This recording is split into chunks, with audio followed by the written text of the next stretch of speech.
mas masarap ang inyong gising kasama ang unang hirit barkada at Chips Delight.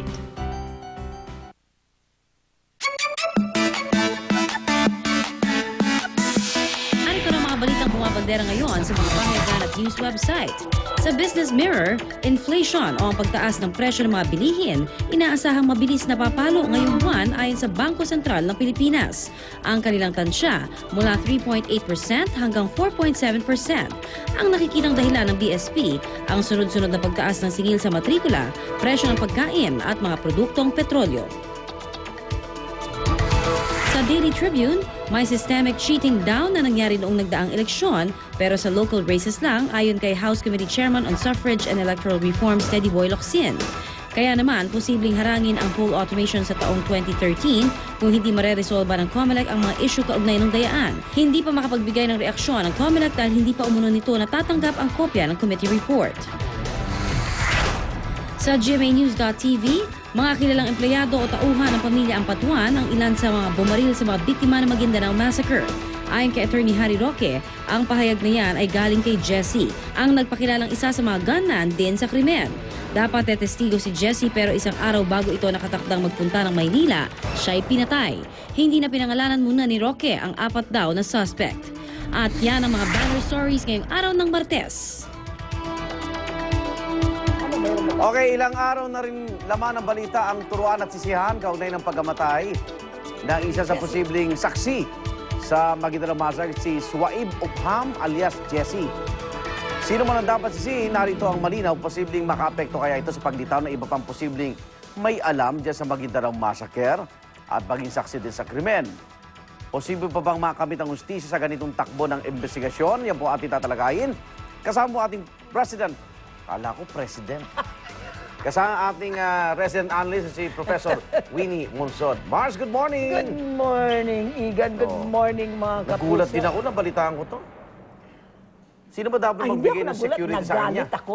Oh. Sabi ko, my golly naman, nagpresenta na siya. Oo. Hindi ko alam nga kung talagang nagpresenta siya sa DOJ o nagpresenta lang siya sa media. Sa media. Iba yun Iba yung media at saka yung iba. Parang na-interview lang siya, But no? once nagpresenta na siya sa media, at saka may halatang, you'll be able to recognize him talaga dun sa media kwan Dapat talaga, yung the ones who invited him, should have brought him. Sila ang may responsibility. Sa otoridad agad. Sa otoridad agad. And made sure that he was in the witness protection program. Kasi alam nyo, hindi pwedeng, yung media tayo, nag-interview tayo. Tapos hahayaan mo na lang. Tapos hahayaan mo na lang. Hindi naman yata pwede yun. Parang iniintay mo na lang mamatay. Ayun na nga, napatay nga. But, it's very important that we know kung talagang rineject siya ng DOJ o hindi siya prinisenta sa DOJ. Ayan ang importante. So, who can we ask? So dapat may sinumpaan sa laysay pa siya. Dadaan din siya sa proseso Ay, yeah. No. No. Di nag-witness yan. Di ba?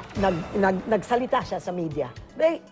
Immediately, the media should have brought him to DOJ. Ngayon, question. Dinala ba siya? Because, importante, kung hindi siya dinala, wala talagang magagawa ang DOJ. Hindi naman pinipresenta sa kanya Now, kung dinala siya at dininay siya ng DOJ, dyan tayo may problema. Kasi alam nyo, kung hindi if hindi na broadcast yan, kung ano nangyari exactly, matatakot yung mga saksi. Pero hindi kaya hindi pa ba sapat yung protection ng mga whistleblower, Maring Winnie? Parang when there is no Whistleblower Protection Act, Igan, that's the whole problem. They should have passed it. Hindi lang yung whistleblower na in the provinces, but even in the government offices. Kasi kung magwi-whistleblow ka sa government office at saka ikaw ay hindi ka prinotekta, talagang maetsa puwera ka. mas ikaw pa nakukulong Ikaw yung inaakusahan mo, laya. Hindi ba ganun yun? But ayun ang nangyari. Yung ating Kongreso, hindi nagpasa ng Whistleblower Protection Act. But please, a whistleblower is not the same as a witness protection. Okay? This one is Witness Protection Act. Meron tayong Witness Protection Act. Hindi ko alam kung bakit hindi nasunod yung sinasabi nun. Sinasabi ng DOJ, hindi daw prinisenta sa kanila yung witness. Wow. Kung hindi prinisenta, Alam nyo mga Sino? kapuso, Oh. kung di, ang kasalanan na Media ang mananagot. media May ang may responsibilidad. kasalanan dyan. Kasi hindi nila inalaga. Sana hindi matakot yung iba pang mga saksi dyan sa kasong yan, no? Ay, bakit ka naman hindi matatakot? Nakita mo yung kasama mo pinatay na ganon. Parang, bakit Sino walang nasusunod? nangyari? Sino ngayon ang masusunod? Di ba tatakot talaga sila? Hindi ba Kaya pwedeng itong, ano to? itong bagong ito, yung supposedly the close-in aid of Ampatuan, kailangan yung, talagang bodyguard 3 times, 24 hours a day. Mahirap na yan. At saka dapat dito sa Manila yan. Di ba lalo makakabigat sa mga Ampatuan yun? Akalain mo, pinauwi yung witness sa Maguindanao. Di parang, what do you call that? Pinain mo na. Exactly. Oo. My God, I cannot Isinubo believe it. mo na yun. Oo. Okay, Maring Winnie, maraming salamat. Okay, sige. Okay, makikan, siyempre, yan po ating naging talakay. Kasama pa rin ating resident analyst, Maring Winnie Bansod. Ngayon naman, makibalita tayo sa lagay ng trapiko. Anong maging komentaryo mo dito sa ating trapiko? At ating Reyna Kalsada, laban niyo ba? 90% yan.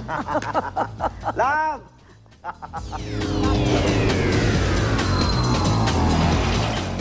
Ayan, hinihintay ko yung inyong komento. Pero eto na po mga kapuso, ang ating dali ng trapiko ngayong araw ng Tuesday na may nag-physical audio sa ating paligid. Pasensya na at nasa parkit ho tayo. Unahin na po muna natin ang kahabaan ng EDSA Kamuning flyover. Sa mga oras ito mga kapuso, makikita ho natin ang magkabilang lane ng Kamuning flyover. Ayan. Makikita ho natin ang napakaganda pa rin pong dalay ng trapiko na magkabilang lane ng EDSA Kamuning flyover. Pagdating ho ng EDSA Cubao, may pagbigat ng konting nararanasan doon sa mga papailalim dyan sa may Aurora Underpass. Ayan po muna ang ating update sa ating kalsada dyan sa EDSA Kamuning. Okay, sa ating mga kapuso, bukas po sa mga sasakay ng MRT, LRT, LRT1, LRT2 at MRT3, meron pong libreng sakay na ipatutupad ang mga kumpanyang yan. 7 a.m. to 4 p.m. po ang kanilang libreng sakay dyan. At sa may Rojas Boulevard naman, meron daw pong mga libreng shuttle na pwede nyo pong sakyan patungo po ng Quirino Grandstand para naman po hindi kayo maipit or hindi kayo maabala kung gusto nyo man pong sumali doon po sa aktibidades na gagawin dyan po sa Quirino Grandstand. Bukas po yan.